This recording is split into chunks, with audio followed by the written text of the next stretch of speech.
Nouvelle session d'information sur Eden Télévision. Bienvenue à toutes et à tous à suivre dans ce journal. Ouverture ce mardi de la 8e réunion plénière du réseau des autorités centrales et des procureurs de l'Afrique de l'Ouest.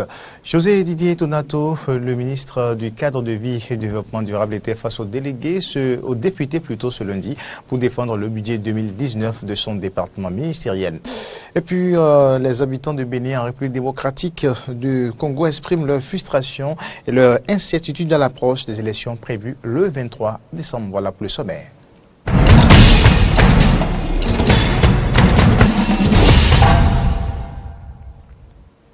Mesdames et messieurs, c'est un plaisir de vous retrouver pour le point de l'actualité sur Eden Télévision. Ouverture ce mardi à Cotonou de la 8e réunion plénière du réseau des autorités centrales et des procureurs de l'Afrique de l'Ouest, WACAP, et de la 5e réunion plénière du réseau inter-agence de recouvrement des avoirs pour l'Afrique de l'Ouest à Rinoir. Cette réunion conjointe est prévue pour se dérouler du 20 au 23 novembre 2018. Reportage. Le WACAP et le Harinois sont des réseaux constitués de points de contact nationaux qui jouent un important rôle de facilitation d'échange d'informations entre pays et la coopération dans les affaires judiciaires. La réunion plénière conjointe des membres de ces réseaux, ouverte ce 20 novembre 2018, a pour but de faire le bilan des activités de l'année écoulée, discuter et prendre des résolutions pour la lutte contre la criminalité transfrontalière, notamment le trafic illicite de migrants et le blanchiment d'argent. Les actions de ces réseaux sont soutenues par l'Office des Nations Unies contre la drogue et le crime ONUDC. À l'heure où les groupes criminels organisés traversent les frontières, diversifient leurs activités et collaborent avec d'autres groupes ou structures dans les mêmes fins, le profiter du crime, il est nécessaire d'avoir une approche transfrontalière, mais également interdisciplinaire pour les combattre. Les réseaux comme WACAP et Harinois ou la plateforme Sahel sont des mécanismes qui facilitent la coopération judiciaire pour lutter contre toute forme de criminalité grave et organisée, ainsi que bien sûr le terrorisme. Les participants à cette rencontre internationale proviennent de plusieurs pays d'Afrique, membres de ces deux réseaux, et les réflexions seront menées autour du thème « L'entraide pénale internationale et les mécanismes de coopération dans la résolution des affaires de criminalité transnationale ». Il conviendrait que les participants s'emploient à explorer les mesures et les stratégies que nos États peuvent employer afin de traiter l'ensemble du problème de la criminalité transnationale. Aussi, s'agira-t-il d'accorder sur les modèles de demande d'entraide judiciaire pour en assurer l'efficacité. J'ai noté qu'au menu des discussions figure également l'épineuse question des migrants. Monsieur l'ambassadeur, vous l'avez souligné. À ce propos, chers participants, vos échanges gagneraient à établir dans les termes convenables le projet Promis, une initiative visant à renforcer les capacités de détection, d'investigation et de poursuite des affaires de migrants en Afrique de l'Ouest et en Europe avec une approche centrée sur les violations des droits de l'homme. À l'issue de cette rencontre, il sera signé une déclaration de partenariat entre l'Italie et le WACAP dans le but de renforcer la coopération internationale en matière pénale, notamment à travers des échanges de juges ou procureurs. Dans le cadre de l'étude en commission du projet de budget général de l'État gestion 2019, le ministre du Cadre de vie et du développement durable était ce lundi face à la représentation nationale. En tout premier lieu, le ministre José Didier Tonato a expliqué la baisse du budget 2019 par rapport à celui en cours d'exécution. Suivons ici le ministre en charge du Cadre de vie et du développement durable, José Didier Tonato. Et je voudrais ici préciser que le budget du ministère du Cadre de vie et du développement durable s'élève à 68 milliards 216 millions 316 000 francs CFA. C'est un budget qui est en légère baisse par rapport à l'année dernière, puisque l'année dernière nous étions à 75 milliards environ. La sollicitation financière baisse légèrement en 2019. C'est ça qui explique essentiellement que nous passions de 75 milliards à 68 milliards. Alors, les principaux projets que nous allons aborder l'année qui vient, et le PAG se réalise sur 5 ans. Donc, nous poursuivons la mise en œuvre des projets, et chaque projet dure environ 2 à 3 ans. Donc, c'est le même projet que nous poursuivons. Nous avons fait les études, nous avons démarré les chantiers, Nous ne ferons pas d'éléphant blanc, il faut conduire le projet à terme. Il s'agit de poursuivre la protection côtière. Cotonou est pratiquement terminé. Nous avons quelques améliorations en cours comme la purge du terrain pour la promotion immobilière à Copa de Domé, la création du lac marin à PLM. Nous allons attaquer à Vlekete, qui est le deuxième segment de protection. Et enfin, nous venons de boucler le financement pour le troisième segment qui part de la frontière de Ila-Kondi jusqu'à l'embouchure du fleuve Mono, ce qu'on appelle d'habitude la bouche du roi. Alors, nous poursuivrons également les chantiers des cités administratives. La cité administrative d'Abomey-Calavi, les 12 cités administratives dans les départements et également la cité ministérielle qui va passer en projet PPP. Le ministère du cadre de vie va donner en 2019 un grand intérêt à la réalisation de projets asphaltage. Le ministre a fait savoir à la presse parlementaire que pour la gestion des déchets, le gouvernement envisage la création d'une société de droit public. Suivons à nouveau le ministre en charge du cadre de vie et du développement durable qui nous fait part aussi de l'intérêt des députés pour la réalisation efficiente de ces projets. Le ministre Judith Detonato au micro Eden Télévision de Amen Didier Ompenouji et Romaric Debochi. 2019 sera également l'année de croisière du projet asphaltage. La plupart des lots qui sont lancés sont entre 15 et 18 mois. Il y a un seul qui va jusqu'à 22 mois parce que c'est vraiment lourd. Nous aborderons également le projet de modernisation des marchés urbains et marchés régionaux. L'appel d'offres a été lancé sur 10. Ceux-là, le contrat sera signé avant la fin de l'année. Et en 2019, nous lancerons également la deuxième phase de 10 en attendant la troisième phase de 15. Le projet de gestion des déchets où on a mis du temps à trouver la forme la plus pertinente pour conduire ce projet-là. Finalement, le gouvernement a décidé de créer une société de droit public qui va mobiliser les différents prestataires, société dans laquelle l'État est actionnaire en partenariat avec les 5 collectivités locales du Grand Nokoué. Et c'est cette société-là qui va recruter les prestataires pour la collecte, qui va gérer les prestataires pour les lieux d'enfouissement et qui, à terme également, réglera la question des unités de tri et de valorisation. Les députés ont beaucoup de préoccupations, notamment ils demandent de la visibilité. Vous nous parlez des projets, vous nous parlez des études. Quand est-ce que nous allons voir concrètement sur le terrain? Les députés sont également préoccupés dans le même temps par la question de la qualité des études, de l'implication des compétences béninoises et de la main-d'œuvre béninoise dans la conduite de ces projets-là et dans la réalisation de ces projets-là, de la prise en compte de la dégradation de nos terres par rapport à nos performances agricoles et également la préservation de nos forêts classées est une préoccupation pour eux. Globalement, il y a quelques anciens projets, comme quoi, que deviennent les anciens logements, comment est-ce que vous allez gérer le parc, quelles sont les conditions d'accès et consorts. Toutes ces préoccupations-là, nous avons essayé de répondre globalement et de façon synthétique à la préoccupation des députés. Le président de la République a eu le week-end écoulé un échange avec les responsables des entreprises publiques et privées du Bénin sur la relance du sport national. Patrice Talon a rassuré ses patrons qu'ils bénéficieront d'allègements fiscaux sur les investissements exclusivement faits dans le cadre de leur club sportif. Que pensent les Béninois d'une telle initiative? Réaction. C'est quelque chose que nous pouvons louer et applaudir parce que quelque part, c'est des réformes que nous attendions il y a de cela longtemps. Dans les États, dans les autres nations où le sport marche, je pense qu'il y a toujours des sponsors qui mettent la main à la pâte.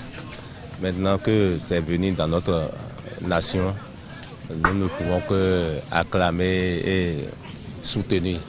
Parce que le football fait développer chaque nation. Je veux dire, si nous prenons l'exemple du Brésil tout près là, c'est le football qui a fait que le Brésil est aujourd'hui une puissance forte. Donc, si nous pouvons, comment appelle-t-on, supporter le chef de l'État dans ce sens, je pense que le sport serait, comment appelle-t-on, une chose importante au Bénin. C'est une très bonne initiative. Si les chefs d'entreprise peuvent l'aider, c'est pas une mauvaise initiative en fait. Une bonne initiative qu'on devrait supporter. On devrait accompagner les chefs d'entreprise, les acteurs du sport en général. On devrait accompagner le chef de l'État dans ce projet. Puisque si on jette un regard au dehors, c'est-à-dire vers les nations où le sport roi est développé, ce n'est plus un truc de la basse-cour, mais c'est le sport roi, c'est une industrie carrément. Nous avons besoin effectivement des chefs d'entreprise pour le développement de notre sport. Par exemple, si nous prenons la Côte d'Ivoire, il y a l'Orange qui supporte le championnat ivoirien. Et le championnat, notre championnat passé, il y avait Move qui supportait notre championnat. Ça a évolué normalement. Donc sans les chefs d'entreprise, ça ne peut pas s'y développer comme ça. Ça ne peut pas développer. Donc nous invitons effectivement les chefs d'entreprise à aider le gouvernement pour le développement du sport au Bénin. Les artistes du littoral ont échangé ce lundi 19 novembre 2018 avec le directeur du Fonds des Arts et de la Culture, une rencontre d'information et de mise au point sur la nouvelle vision et les réformes du gouvernement Talon dans le domaine culturel. Reportage Carnot François Rombelé-Rinton et Denis Marouya. Fonds des Arts et de la Culture a rencontré dans l'après-midi de ce lundi 19 novembre 2018 les acteurs culturels, toutes catégories confondues du littoral. Objectif, échanger avec ces derniers sur les nouvelles visions et réformes du Fonds des Arts et de la Culture, comme l'introduit si bien le directeur départemental du ministère du Tourisme, de la Culture et des Sports du littoral, Edgar Odiosu.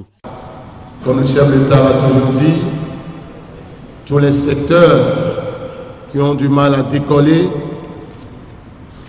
verront des mécanismes appropriés pour pouvoir reprendre leur essor. Je ne suis pas la personne la mieux placée ce soir pour vous entretenir sur ces différentes réformes.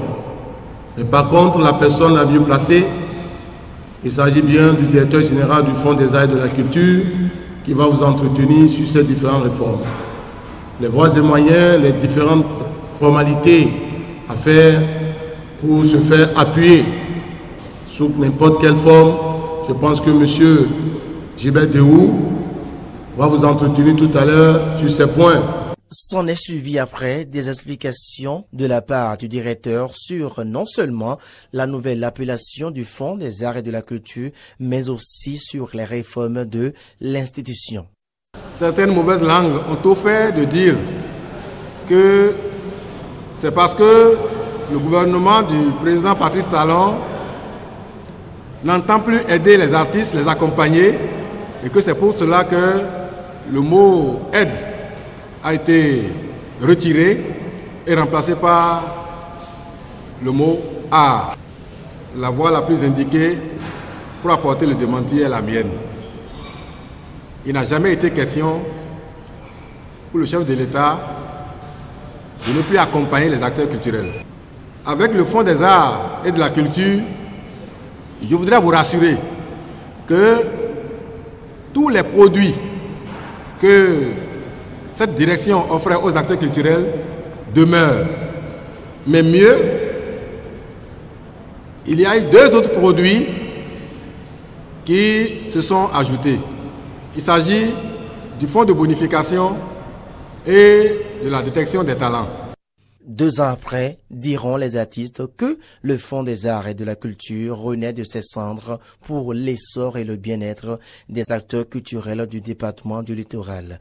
Il ne reste qu'à souhaiter que toutes ces réformes soient mises en œuvre pour qu'enfin l'artiste puisse vivre de son art.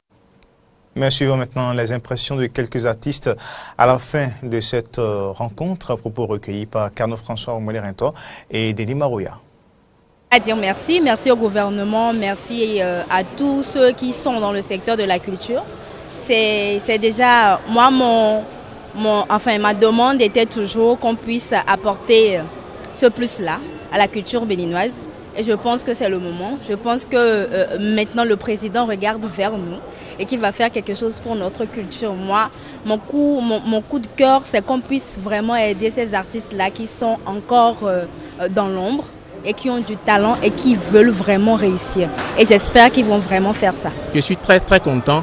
J'ai vu que à travers le ministère de la Culture, que les choses vont réellement démarrer maintenant et que le directeur général a pris la grande mesure des choses.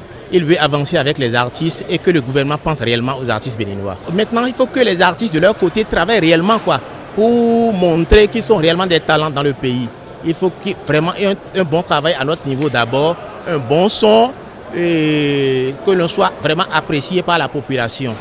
J'ai beaucoup aimé ce que le directeur a dit. Maintenant, moi je dis, c'est à l'œuvre qu'on connaît l'artisan. Si effectivement ça se réalise, ça va changer beaucoup la vie des artistes. L'artiste va vivre enfin de son art. Médias, une délégation de l'Observatoire de déontologie et d'éthique dans les médias, ODEM, a sillonné plusieurs médias de l'Atlantique ce lundi. Objectif entretenir les professionnels des structures de presse sur les règles éthiques et de déontologie du métier de journalisme. Dans l'après-midi de ce lundi, la délégation a été accueillie par le personnel de Eden Télévision Diaspora FM.